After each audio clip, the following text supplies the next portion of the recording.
What if I told you that the company behind your favorite childhood toy, a global symbol of creativity and joy, was once just weeks away from complete financial ruin, drowning in over $800 million of debt? It sounds impossible, right? Lego is an empire, but in the early 2000s, that empire was crumbling, hemorrhaging over $1 million a day. This isn't just a story about a toy. This is the story of a spectacular financial collapse and one of the most brilliant corporate turnarounds in modern history. How did they go from the abyss of bankruptcy to becoming the most powerful and profitable toy company on the planet? The answer is a masterclass in financial strategy, and it will shock you. Our story begins not in crisis, but in the philosophy that built Lego. Founded in 1932 by Ole Christiansen, a Danish carpenter, the company lived by a simple motto, Det bedste ikke for godt, which means only the best is good enough. This wasn't a marketing slogan, it was a production mandate. This dedication to quality and precision engineering transformed their interlocking plastic bricks, introduced in their modern form in 1958, into a global phenomenon. For decades, Lego was untouchable. It was a proud, family-run company with steady growth, healthy profits, and a place in the heart of nearly every family. They weren't just selling plastic. They were selling a system of play, an infinite canvas for the imagination. Financially, the model was genius. The more sets you bought, the more valuable your entire collection became, creating a powerful and enduring ecosystem. But success, especially unchallenged success, can be a poison. By the late 1990s, a dangerous arrogance had begun to set in. The world was changing. The original patent on the iconic Lego brick had expired, opening the floodgates to cheaper clones. A new digital world was capturing the attention of children, with video games like PlayStation becoming the new must-have toy. The leadership at Lego, then in the hands of the founder's grandson, Kjeld Kirk Christiansen, saw the writing on the wall and panicked. And in that panic, they committed the cardinal sin of business.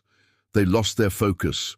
Desperate to innovate their way out of the perceived threat, they drifted dangerously far from what made them great. Suddenly, Lego wasn't just about the bricks anymore. They launched Legoland theme parks, a line of branded clothing and a deluge of experimental video games. Most catastrophically, they unleashed an avalanche of new, overly complex products. The number of unique Lego elements they manufactured doubled from 6,000 to over 12,000, creating a logistical and financial nightmare. They created action figures like Jack Stone and the bizarre Galador line, characters that barely resembled Lego, featuring large, prefabricated parts that eliminated the very act of building. They betrayed the core essence of the brand. Children were confused, and parents, who held the brand dear, felt alienated. Financially, it was an absolute disaster. The new complexity sent production costs soaring. The new non-brick toys failed to sell, gathering dust on store shelves. To fund this misguided expansion, debt began to pile up like an avalanche. By 2003, the company was in a terrifying freefall. They were losing over $1 million every single day. The total debt ballooned to a staggering $800 million. Cash flow, the lifeblood of any company, was deeply negative. Banks were knocking on the door, ready to pull the plug. The company that had defined childhood for generations was just weeks away from having to declare bankruptcy.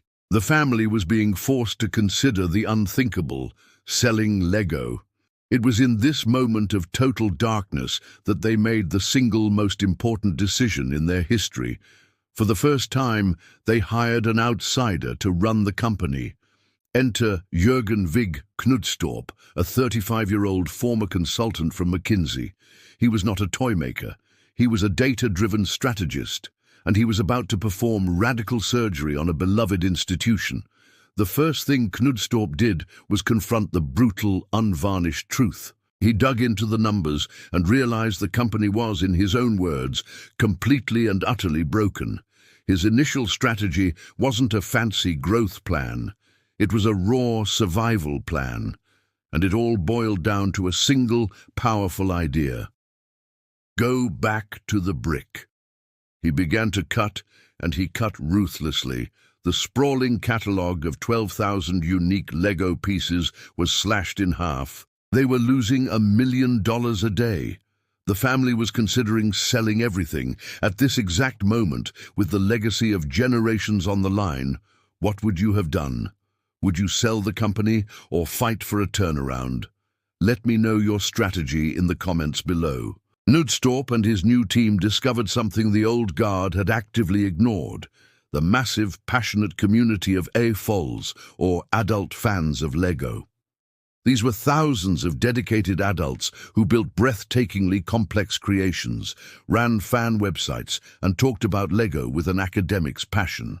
In a stunning display of its previous arrogance, the old Lego had actually sent cease and desist letters from their lawyers to some of these fans.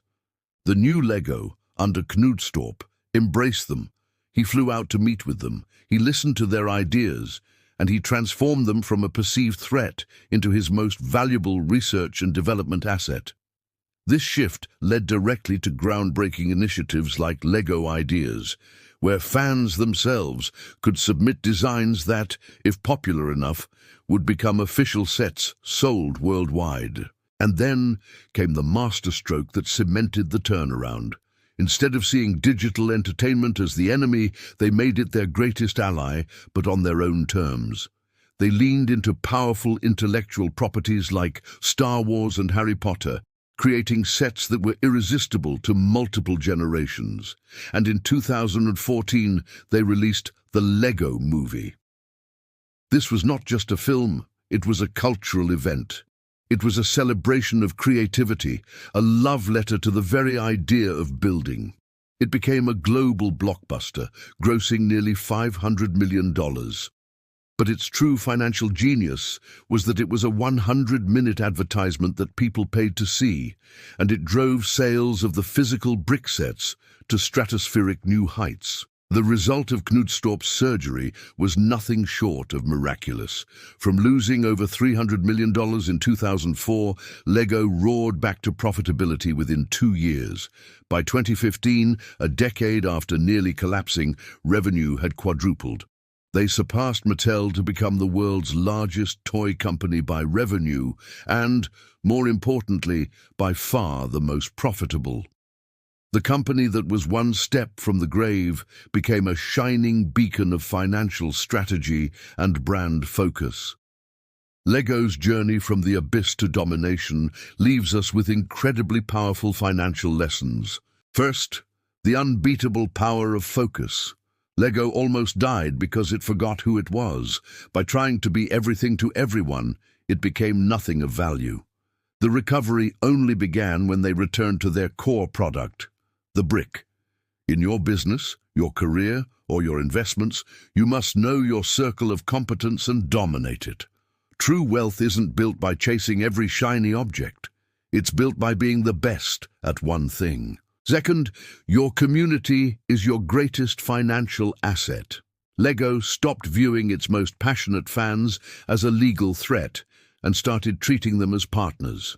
Listening to your customers and co-creating with them isn't just good marketing.